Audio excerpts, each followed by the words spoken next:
May it please the court, Ralph Richard on behalf of the appellants.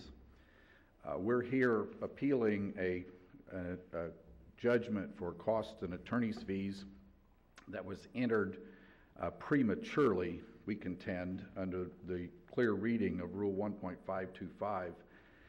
What happened is the summary judgment against my clients was entered, and the appellees a couple of the appellees had filed offers of settlement, and based on the summary judgment against my clients, they sought attorney's fees under the offer of settlement statute and offer of settlement rule, and we moved to strike their motion because it was actually the judgment had been entered 2 months after we had filed a notice of appeal as to the summary judgment ruling, and the Rule 1.525, which is expressly required under a motion for attorney's fees under Rule 1.442, proposals for settlement, under Section G of that Rule 1.442, it requires that the motion, any party seeking sanctions pursuant to the applicable Florida law based on the failure of the proposal's recipient to accept a proposal, shall do so by serving a motion in accordance with Rule 1.525. So critical to this motion for attorney's fees is Rule 1.525, which was amended by the Florida Supreme Court in 2010, and it states that any motion for attorney's fees, etc., I'm paraphrasing, but it says that it shall be served no later than 30 days after filing of the judgment, including a judgment of dismissal, or the service of a notice of voluntary dismissal, which judgment or notice concludes the action as to that party. So what the basis for our motion to strike is that because we had filed a notice of appeal timely, there is no conclusion of any action as to that party. Counsel, it seems to me that your argument ignores another part of the amendment to Rule 1.525, which changed some operative language specifically to the no later than. Mm-hmm. As I recall, for a while, this district adopted a notion of 1.525 that it acted as a window, and the window opens when the judgment's entered, and it closes 30 days later, and if you file anything before then, you're out of luck. And my understanding of the law is that the Barco case pretty much did away with that notion. The which case? The Barco versus School Board of Pinellas County. Correct. Well, but the bright line, I think, is still applicable. What the Florida Supreme Court has done is it has stated that the notice, that the judgment has to conclude the action as to that party. So your 30 days doesn't even start to run until the judgment or notice of voluntary dismissal concludes the action as to that party. It's different than it had been before the 2010 amendment. And I candidly don't read the 2010 amendment the same way that you do, okay. And part of it also has to do with the language that Judge Lucas just referred to, which is no later than 30 days after filing of the judgment. And as you know, there's a different word that has a very different meaning, which is rendition of the judgment. Correct. And if this said after rendition of the judgment, you might be home free because the judgment's not rendered until after the appeal is disposed of or the time for filing the appeal is disposed of. So you've got a specific use of filing, and I'm curious how you might get around that.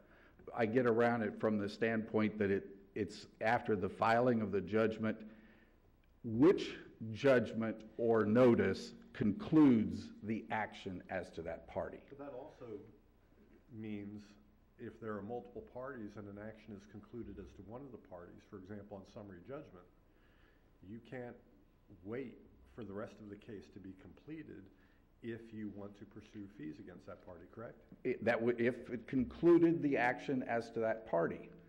I agreed, and that's the problem. The case law is legion. This court has actually referred to this Marcus case. Let me get the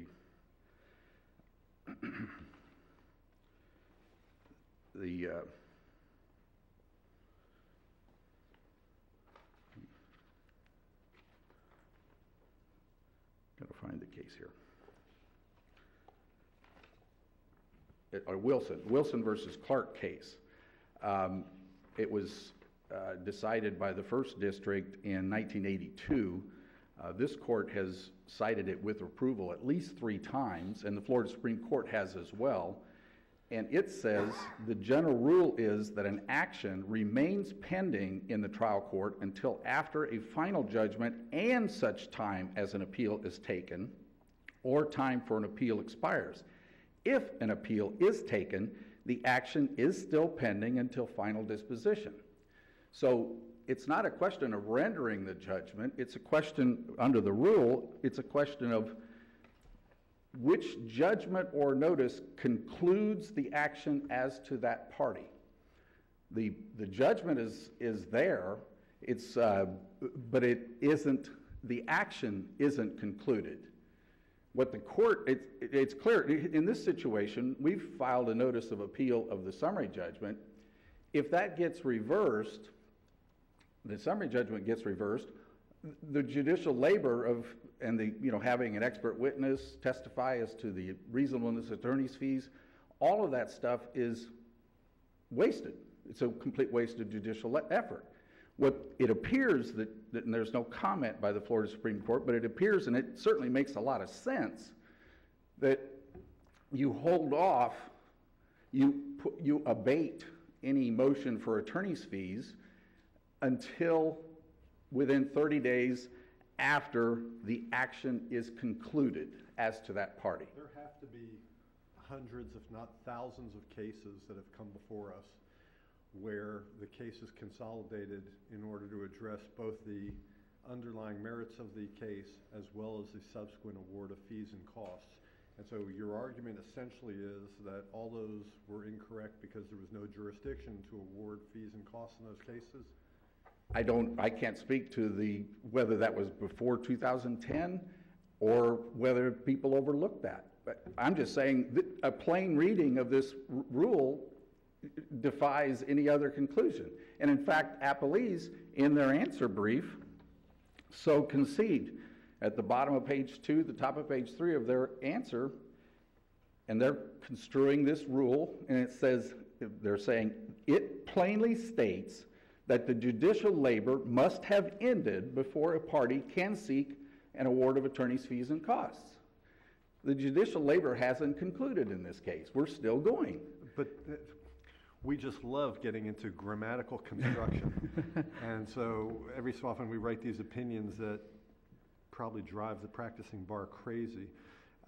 But one of the things that someone might argue, although I don't think they did in this case, the which judgment or notice concludes the action as to that party arguably modifies the preceding clause, including a judgment of dismissal or the service of a notice of voluntary dismissal, which, reading them together, which would be which judgment of dismissal or notice of voluntary dismissal concludes the action as to that party, as opposed to modifying the earlier sentence or the earlier clause. Any party seeking a judgment for fees and costs shall serve a motion no later than 30 days after filing of the judgment. Including a judgment of dismissal and service of a notice of voluntary dismissal, which, and again, the plain reading of the rule, you would be carving out, you're saying, well, this doesn't apply in a situation such as we have here, where the motion appears premature. The action hasn't been concluded. The basis for their attorney's fees continues on until the case is fully concluded. Counsel, if your argument was correct, wouldn't the rule just simply read, no motion for fees shall be filed before a judgment is entered? Well, no, that wouldn't, because the judgment had been entered here. I'm but it isn't- suggesting to you, I'm suggesting, if your argument were true, wouldn't the rule have been written, no motion for attorney's fees and costs shall be filed prior to the entry of a judgment? You have to admit, your interpretation is an awfully roundabout way to get to the result that you're suggesting. I'm trying to, it seems to me that from a judicial labor standpoint. It might make all the sense in the world. Might be a good reason to suggest to the Rules Committee, hey, we should really think about modifying and amending this rule again. I won't dispute that, but we got to work with the rule as it's written. That's what we're doing, yes. And again, I don't know how the court would, I mean, I'm not sitting here trying to second guess what's in the minds of the Florida Supreme Court when it writes these rules. I don't see any, how do you interpret the words concludes the action as to that party? When is the action concluded? The case law is legion on this, as I pointed out in this Wilson case, and it's been cited with approval throughout. The action is not concluded until... I would suggest, counsel, that maybe one plausible reading, I don't know if it's been argued, but one plausible reading is all that the rule is doing is telling us what the outside farthest deadline date is to file one of these motions. It is not telling us what is premature. That's at least a plausible reading of that rule. Would you agree? Well, I would disagree, because if you want to avoid duplicitous and multiple motions for attorney's fees, for example, in this situation, my clients had no alternative but to file a notice of appeal of this second judgment because we believe that the first judgment was in error.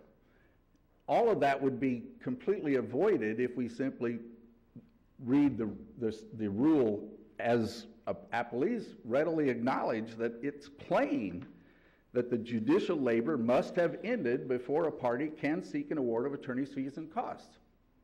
And that's what the plain reading of that rule is.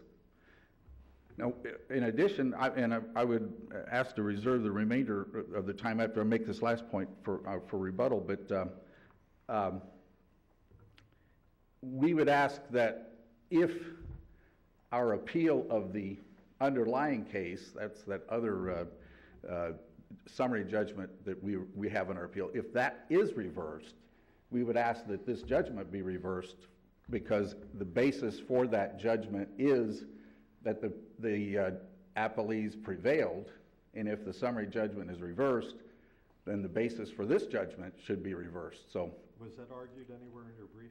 It wasn't.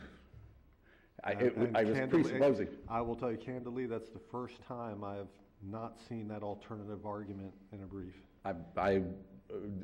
I was looking at it from the standpoint that this judgment shouldn't have been entered to begin with, but it would be one of the matters. Obviously, the basis, and it's right in the judgment, the basis for the judgment was the filing of the proposal for settlement, and so the basis would go away if the summary judgment is reversed. So we would ask for that, just as I mean, it would be a 1.540 motion, I guess, if nothing else, we would ask for that.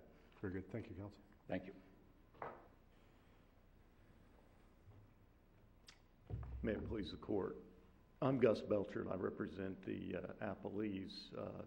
Just an aside, when I heard the grammatical construction question, I thought of that famous book, Eats, Shoots, and Leaves, that was out a few years ago. Depending on where the comma is, get a different result out of that.